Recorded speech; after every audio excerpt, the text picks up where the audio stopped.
Oke teman-teman, welcome back lagi ke podcast Tema Talks ya, yang special edition.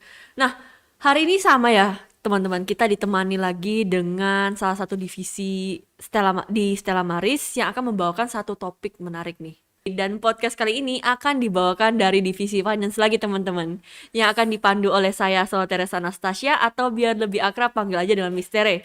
Podcast hari ini akan membahas seputar sumber dana pendidikan. Nah, sudah hadir bersama saya di sini adalah Miss Stefania selaku Supervisor AR atau Account Receivable di Sekolah Stella Maris.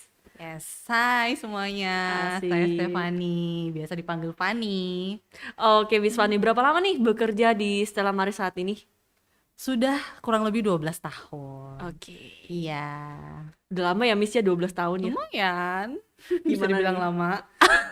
Udah udah membekas di sini. Iya, Stella benar. Maris nih. Yes. Asik. Stella Sudah mendarah Marisan. daging di Betul, Stella betul. Maris. Oke, mungkin masuk ke pertanyaannya aja ya, Miss ya. Dari kalau kita bilang nih sumber dana pendidikan, ini dari mana saja sumber dana pendidikan bisa didapatkan, Miss? Oke, dari mana aja sumber dana pendidikan itu bisa didapat ya? Ya. Nah, ada dua kemungkinan. Yang pertama dari sisi sekolahnya dulu ya. Dari sisi sekolah itu biasanya sumber dana pendidikan didapatkan dari pihak-pihak yang memberikan bantuan atau subsidi yang diterima oleh lembaga sekolah. Baik dari lembaga resmi ataupun lembaga yang non resmi ya. Nah, contohnya dari pemerintah, Hmm. APBN atau dana APBD. Nah, itu biasanya untuk sekolah-sekolah yang negeri sih, bukan swasta Oh, ya. belum swasta Lalu, ya. nah yang pasti adalah dari orang tua atau wali murid berupa sumbangan pembinaan pendidikan. Nah, sumbangan pembinaan pendidikan ini biasa kita sebut sebagai SPP Oh, ya, SPP. atau biaya bulanan yang orang tua bayarkan ke sekolah. Nah, terus sumbangan lain juga biasa didapatkan dari masyarakat sekitar.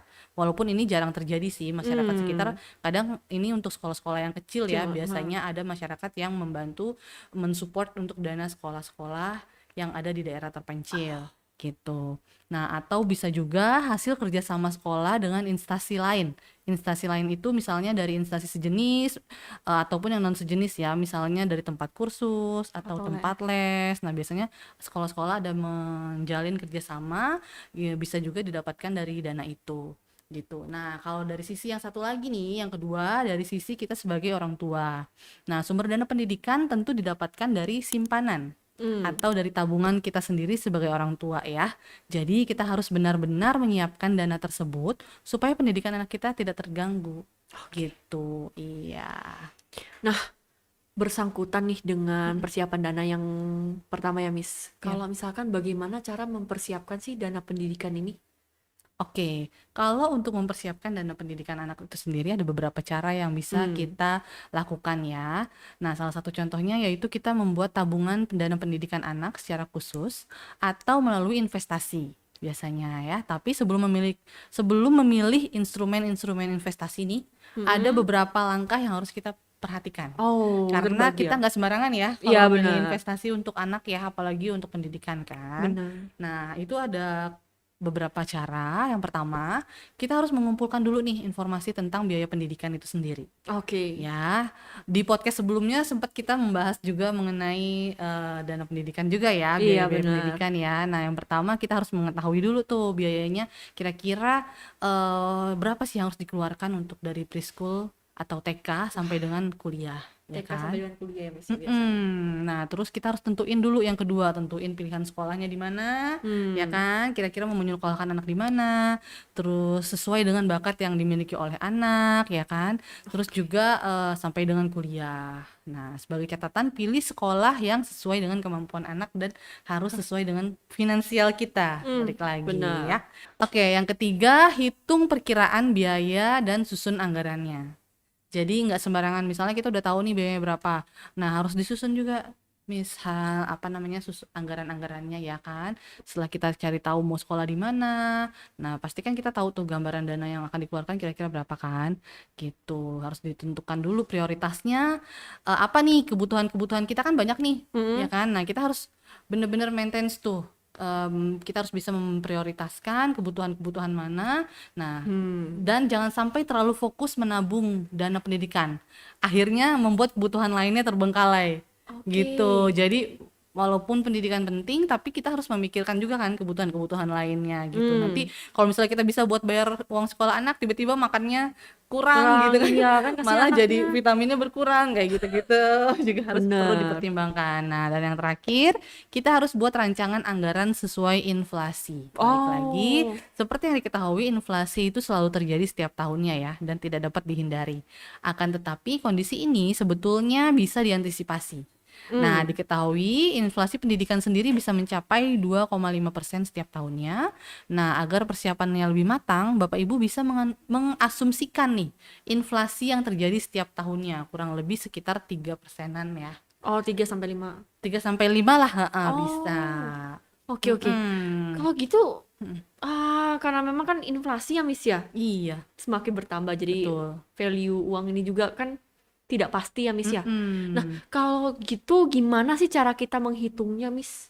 Sesuai dengan Nah, inflasinya tuh. misalnya nih, saat ini Nah, anak kita usianya taruhlah 1 tahun ya. oke. Contoh kita punya anak nih umurnya 1 tahun. Nah, dia mau masuk SD nih, biasanya sekitar 5 tahun. Berarti kan masih ada space 4 tahun lagi ya. Benar. Dari umur 1 tahun ke 5 tahun masih ada 4 tahunan lagi. Nah, asumsinya contoh kita mau masuk SD nanti sekitar 5 juta. Misalnya, nah tingkat inflasinya kan 3% nih, taruhlah 3% ya. Maka perhitungannya misalnya dari dana pendidikannya 5 juta, itu kita tambah dengan rentan waktunya dulu 4 tahun kan tadi ya. 4 tahun. Nah, dikalikan dulu 3% dikali 5 juta. Misalnya 3% dari 5 juta berarti kan 150.000 ya. Iya. Nah, 150.000 itu dikali 4 berarti selama 4 tahun itu kan inflasinya sekitar 600.000. Jadi dari 5 juta ditambah 600.000. Nah, otomatis kita harus mempersiapkan nih 5.600.000. 600.000. Nah, iya, walaupun sekarang harganya 5 juta, nah 4 tahun 4 tahun lagi. kemudian pasti kurang lebih sekitar 5.600.000. 5.600.000 begitu kurang I lebih. see. Iya. Oke. Apalagi nanti sampai kuliah ya kan. Aduh, Miss, biaya kuliah tuh. Bikin Iya. kaget-kaget. Langkah selanjutnya ada beberapa cara juga untuk memilih instrumen investasi yang tepat ya. Nah, memilih instrumen investasi dana pendidikan ini harus benar-benar tepat karena soal ini terdapat beberapa pilihan investasi yang rendah resiko. Nah, seperti deposito dan produk reksadana. Nah, tapi harus tetap berhati-hati. Karena ketika memilih investasi, jangan lupa untuk selalu mempertimbangkan resiko. Gitu. Walaupun Karena rendah tetap akan ada resikonya. akan ada resiko Benar. dari investasi-investasi itu kita harus benar-benar pelajarin karena kan investasi ini nggak main-main ya, maksudnya dari angka kecil maupun besar kadang resikonya walaupun kita taruh investasi kecil resikonya besar malah nanti rugi gitu kan. Benar. Nah, itu mempertimbangkan resiko itu salah satu hal yang harus benar-benar dipikirkan matang-matang gitu. Terus juga yang terakhir siapkan anggaran lainnya. Nah, cara yang terakhir ini yang harus dilakukan menyiapkan anggaran lainnya. Salah satunya yaitu dana darurat. Bapak Ibu harus menyiapkan juga dana darurat untuk mengantisipasi hal-hal yang tidak diinginkan. Karena dengan adanya dana darurat ini, jadi Bapak Ibu tidak perlu bingung lagi, ya kan? Kalau misalnya ketika ada biaya-biaya yang tidak terduga gitu untuk biaya-biaya tambahan lainnya gitu. Jadi harus menyiapkan anggaran yang tak terduga. Jadi kesimpulannya dana pendidikan untuk anak ini perlu dipersiapkan sejak dini ya, agar beban biaya semakin ringan. Nah, salah satu cara mengumpulkan dananya untuk pendidikan anak ini melalui investasi seperti di deposito ataupun Dan reksadana. reksadana. Iya. Oke. Gitu. Apakah mungkin sumber dana pendidikan ini bisa didapatkan selain dari orang tua sih, Miss? Bisa. Nah, itu sangat mungkin sih bisa didapatkan dari selain orang tua ya, misalnya dari wali murid atau dari orang tua asuh, Oke. ya kan? Bisa juga didapatkan dari beasiswa sekolah. Nah, contohnya siswa yang menonjol dalam bidang pendidikan, misalnya akademik ataupun non akademik, seperti misalnya dia jago renang nih, jago renang terus sering ikutan kejuaraan-kejuaraan renang, otomatis kan dapat Beasiswa ya? beasiswa atau dapat penghargaan berupa dana pendidikan ya I kan. Nah, itu see. bisa jadi sumber dana pendidikan juga untuk dia gitu. Nah, di Stella Maris juga ada seperti itu. Oh, di Stella Maris juga ada ya, Beasiswa Miss ya? akademik dan non akademik. Oke. Iya, jadi orang tua nggak perlu pusing nih kalau misalnya anaknya pinter atau berbakat di bidang non akademik. Jadi sumber dananya dari sekolah juga gitu.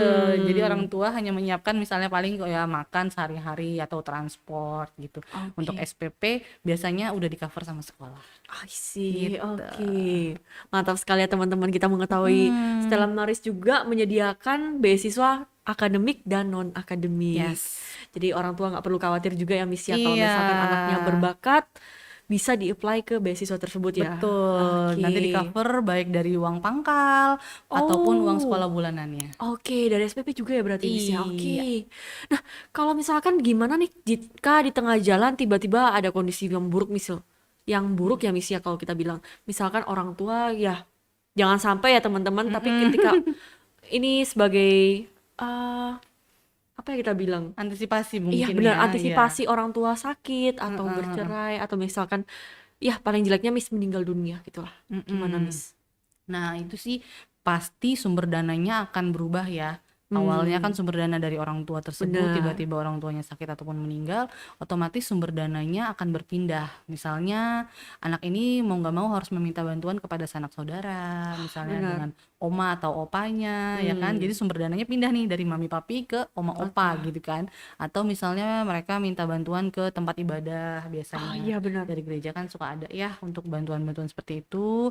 Nah, justru di sini peran penting dari tabungan pendidikan atau simpanan dana untuk pendidikan anak. Jadi, ada dana yang bisa disiapkan untuk mengantisipasi hal tersebut. Oke. Hmm. Nah, karena mungkin kalau aku ya Miss ya masih Hmm. 23 nih, kita kurang informasi. Apa aja sih tips untuk menjaga sumber dana pendidikan anak ini tersimpan dengan baik? Itu seperti apa sih, Miss? Oke, biasanya kan kita kalau zaman dulu nyimpen uang di bawah kasur gitu ya. Aduh, bawa bantal nih, bawa bantal. Iya, di bawah bantal gitu. Nah, Waduh. kalau sekarang sumber apa namanya biar kita menyimpan dana dengan baik, yang pertama kita harus memiliki proteksi sebagai Oke. langkah antisipasi. Salah satu contohnya asuransi ya. Banyak di antara kita agak apa sih asuransi gitu-gitu ya kan? Mm-mm. Maksudnya dikasih tahu asuransi begini-begini. Oh, jangan ah gitu. Padahal Mm. asuransi itu penting karena orang tua kan sebagai pencari nafkah utama juga ya, perlu mempersiapkan proteksi pastinya untuk anak-anak, misalnya asuransi jiwa ataupun asuransi kesehatan.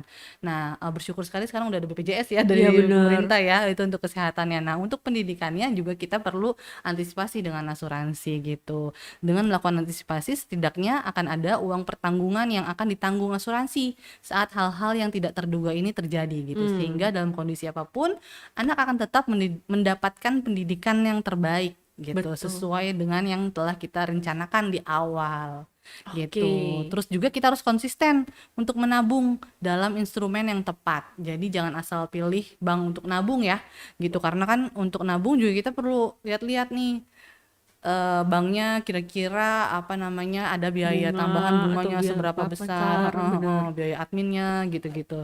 Agar tidak tergerus inflasi, tabungan pendidikan anak pun harus ditempatkan dalam berbagai instrumen investasi yang tepat. Bisa dalam bentuk logam mulia, misalnya LM, terus Mm-mm. deposito, bisa juga saham ataupun obligasi. Nah, orang tua dapat menabung sedikit demi sedikit penghasilannya agar ketika dibutuhkan, tabungan tersebut mudah untuk dicairkan Oke. gitu. Jadi memilih deposito saham ataupun obligasi pun nggak sembarangan ya kan. Kita harus tahu nih kira-kira gampang apa enggak sih dicairkannya kayak Bener. gitu. Nah, terus juga kita harus mengurangi pinjaman atau kredit. Nah, itu biasanya ada sekarang sih di berita-berita udah banyak tuh ya, Mm-mm. gara-gara akibat pinjaman, terus kredit-kredit pinjol-pinjol itu kan ya. Pinjol-pinjol bener, Miss. Itu bahaya sih sebenarnya, maksudnya Hmm. kita harus antisipasi lah. Jangan Bener. sampai pendidikan anak terganggu karena kita meminjam-minjam di tempat-tempat yang kayak gitu, malah nanti bunganya semakin besar, Wah, tiba-tiba untuk pendidikan anaknya terganggu, itu bener. jangan sampai terjadi gitu. Karena kan kita juga nggak tahu ya kalau Iya, melakukan pinjaman di tempat-tempat yang mungkin tidak termasuk dalam OJK ya, Miss ya. ya betul. Betul. Oke, mungkin Miss dari situ aja ya. Oke.